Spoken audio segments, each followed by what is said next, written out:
Once again, we are doing another random review, and this time it's something a little bit current, which is going to be rare for this series, but I feel this is the appropriate place to do it. This is the Target exclusive Lio Prime. Yes, the Japanese homage to Lio Convoy, the paint scheme we always wanted on this freaking mold, and you can only get it at Target. Now, this is a Black Friday item at a lot of Targets. There's some that released it early, but a lot have held it back. So this might not even be available in your area yet. It is the Lio Breaker mold from Cybertron, and as you can see, 5 uses has not diminished much of the detailing. It is still very crisp, very vibrant design. I really like the detailing that this toy got into, with a lot of molded in wires mimicking the shape of the muscle tissue. I always thought that was a really nice design feature that really went underappreciated when this toy was first released. It does a brilliant job of recreating a lot of parts on an actual lion. The mold itself is very nice. You can see the colors work well. He doesn't have quite as many paint apps as he used to. The one grievance I have with the colors is this brown in the middle. It really kind of breaks him up, and it looks like somebody should be riding him. This almost looks like he's got a saddle on. And that's an unfortunate byproduct of some of the other colors, and I'll point that out in a minute.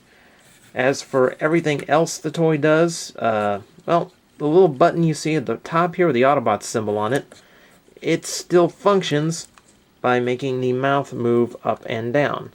And it's very, very minor, but it actually plays into the homage. I'll get to that in a minute. Now, it's decent in articulation.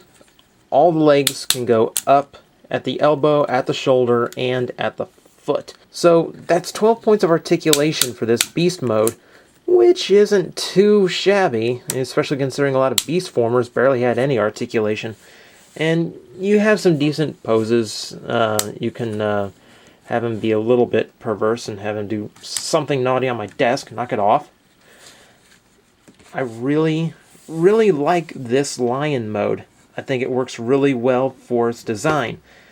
Now, there's a couple quick comparisons to get out of the way. As you can see, here's Lio Breaker, and you can see some of the differences right off, especially in the eyes. Lio Prime is more anime-ish, with the very prominent eyeball center. It gives him a lot of character, I find. It makes him a lot more accurate to Lio Convoy, whereas it's a bit more realistic over here on Lio Breaker.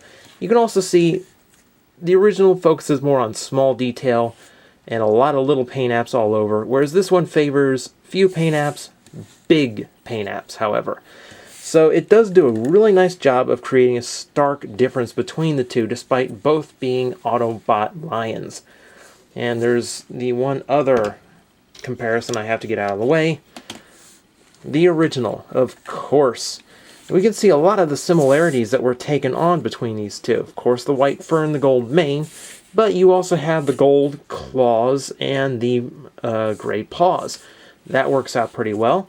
You also have the mouth opening gimmick on this one as well, so they share that, and they share the tail color as well as a little bit of the exposed shades of red in various parts of their lion modes.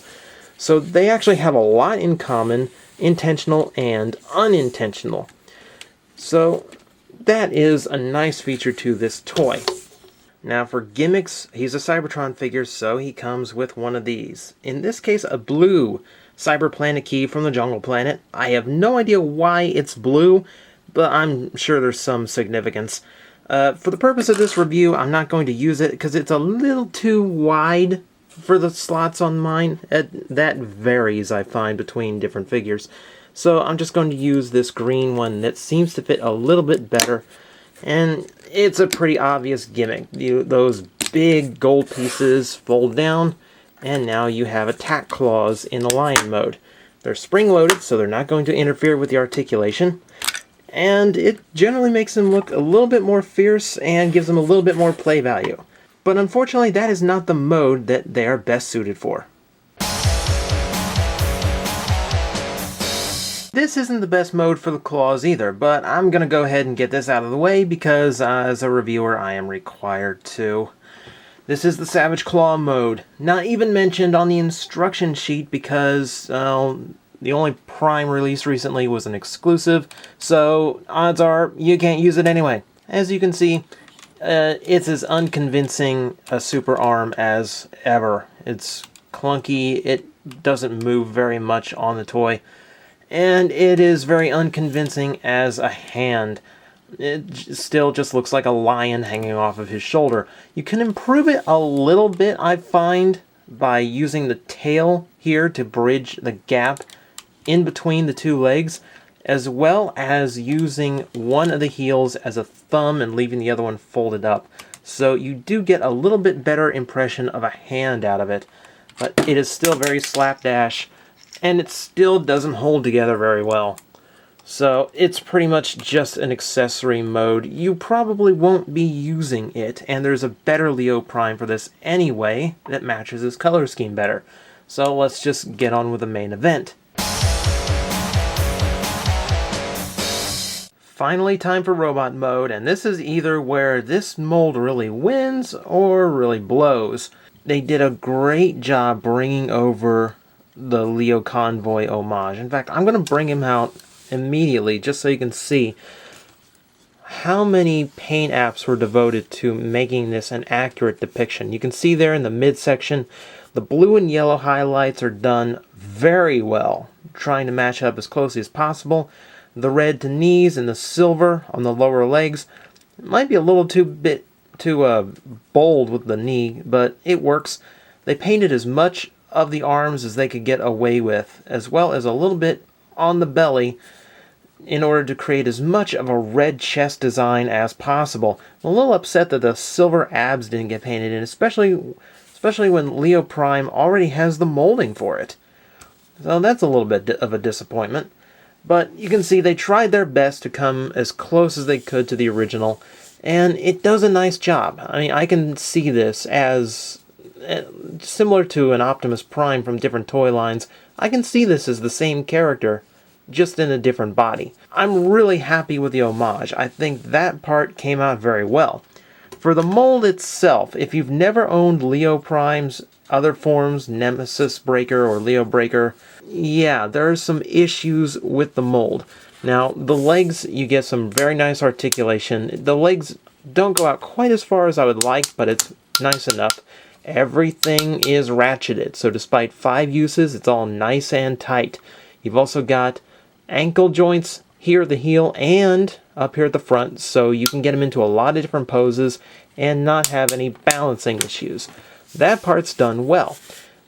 What really throws people off are the arms. In order to accommodate all the different modes, the shoulder, yeah, it's pretty disjointed. Over here on the side, instead of one big hinge in the middle, they kind of stuck it off to the side. For me, I never minded it so much. He does have some articulation to rectify that. He's got the bicep swivel, jointed thumb. That's very rare and appreciated. So he's got a lot of joints in his hands and wrists. And he gets his whip, the old Beast Wars trick of turning the tail into a weapon. I really wish he could have done better. The one drawback to the repainting here is now he has this brown skirt on, whereas you look at the original Lio Breaker, the skirt kind of blends into everything. You know, it's just typical kibble. Over here, it's a lot more prominent, being a totally different color. That being said, you can see, again, stark differences between the two versions of the figure. They did do a nice job making sure that they looked like separate characters. About the remolding, if you even have one of the Cybertron versions of the mold, you don't have this head yet, and it's a really nice take on the Optimus Prime head. I actually really like this redesign of the head. It's very angular, very sharp, replacing a lot of the circular details with little spines, and being very sleek and angular. It's a really nice update, and for a Beast Prime that's a fast animal like a lion, I would expect no less of the head design. Overall recommendation, yeah, if the shoulders really bug you and you think the articulation looks a little bit limited, then yeah, you go ahead and pass on this. I don't think you're going to miss out on too much. I like the figure better than most, though. I think it's got a lot of details that make up for the shortcomings. So yeah, this is mildly recommended. If you saw what you liked here and you liked the improvements and the homage, you're probably not going to be too disappointed. So that is my recommendation for the exclusive Target Lio Prime. Now, I have something else. If you can hear that, few of you should recognize that. This is why it's called Random Review, people. The bag is back. For those who remembered my vlogs, I gave you the option of choosing what I would review next based off of what series was drawn out of this bag. Can't see through it, can't decide it. I am just pulling a random chip out of the bag, and whatever series I pull out, that's what the next one will be. And we're going to do the same thing here. Instead of a poll on the website, just leave a comment below of what figure from that series you would like me to do, and the one that inspires me the most is going to get picked. So it's your chance to interact with TJ Omega. So, for the first inaugural poll for this video series, it's going to, oh no, it's going to be a crossover Transformer. Now my Marvels are limited, and I've got a few older Star Wars figures, so that'll be that. We'll see, I've got some nice ones. So if nobody comes up with some ideas, I've got a few of my own. Just let me know, people. Miss out on Lio Prime? Don't worry, Big Bad Toy Store's got you covered. You can still pick them up there. Oh, and if you missed out on other Universe Voyagers, shame on you. They're great toys. And right now, they're on huge discount. You can't say no to that. Second chances, huge deals. That's BigBadToyStore.com.